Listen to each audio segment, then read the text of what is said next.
would anyone kill a priest, especially one on a mission of peace? Before we go deeper, pause. If you care about truth, justice, and the stories no one else wants to tell, hit subscribe, tap the notification bell, and drop a comment. Justice must speak. This isn't just content, it's a movement.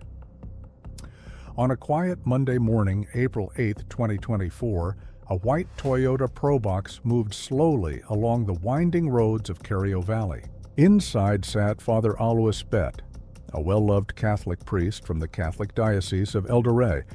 He wasn't just going for a drive. He was headed into a region bleeding with conflict, armed only with his Bible and belief in peace. But less than an hour later, his car would be found riddled with bullets and his lifeless body inside. This incident falls under the offense of murder, defined under Section 203 of the Penal Code of Kenya, which states, any person who of malice aforethought causes the death of another person by an unlawful act or omission is guilty of murder. This case raised complex legal and ethical questions because Father Bett wasn't just a priest, he was trying to stop a war. What was a priest doing in one of the most dangerous places in Kenya? For months, Kerio Valley had turned into a battlefield. Armed bandits, revenge killings, cattle raids.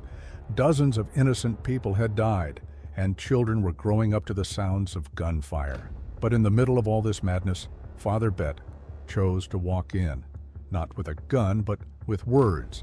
He was part of the Interfaith Peace Mission, a group of religious leaders trying to end the violence by talking to warring communities. He had gone to talk to elders, youth, and even suspected militia groups, but somebody didn't want peace. Peace missions, especially in conflict zones, are protected under international humanitarian law and local peace-building laws. Killing a peace envoy could potentially be treated as an aggravated form of murder, especially if it's politically or tribally motivated. It wasn't just a robbery, it was a message. The bullet holes in his car told a terrifying story. Multiple gunmen had ambushed him. He was shot at close range, not robbed, not stripped, nothing taken, just executed, and left as a warning to anyone else thinking of walking the road of peace. Locals whispered that certain warlords had grown rich from the conflict: cattle theft, illegal gun trade, and political protection. Peace meant loss of power. Was Father Bett becoming too influential? Kenyan law allows for investigations under organized crime laws, Prevention of Organized Crime Act 2010, when there's evidence that murder is linked to illegal militias or profit-driven conflict. If this was a hit by organized networks, it could fall under that framework when the messenger of peace is killed. Who dares speak next? After the murder, panic spread. Elders canceled meetings. Peace talks were abandoned. Even other priests were scared to visit the region. The Interfaith Peace Group suspended their missions. The valley returned to silence, but not the peaceful kind, the kind where fear grows like wildfire. Father Bett's death wasn't just a personal tragedy, it was a strategic assassination. Obstruction of peace initiatives, especially when it involves violence or intimidation, is criminal under Kenya's penal code and can be prosecuted as terror-related offenses under the Prevention of Terrorism Act if the motive was to cause fear and destabilize governance. Who benefits when peace dies? Behind the conflict in Kerio Valley are shadows no one wants to name. Politicians, security agencies, and local warlords have all been accused quietly of looking the other way, or worse, fueling the chaos. And Father Bett, he had started naming names, telling the truth, pushing for justice. Some believe that's why he died. If political figures are involved or are found to have incited violence, they could be charged under Section 96 of the Penal Code, which criminalizes incitement to violence.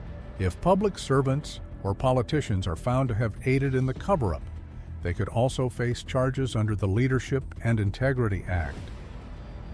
Weeks have passed, no arrests, no answers. Despite the public outcry, there have been no suspects, no confessions, no justice, just official statements of "we're investigating." The Catholic Church has demanded answers.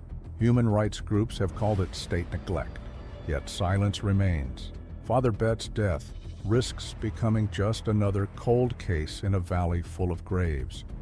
Under Kenyan law, police have a legal obligation to investigate homicides under the National Police Service Act. Failure to pursue justice violates the Victim Protection Act and could even be challenged through judicial review or constitutional petitions under Article 22 of the Constitution. Dead men don't talk, but legacies do. Father Alois Bett is gone.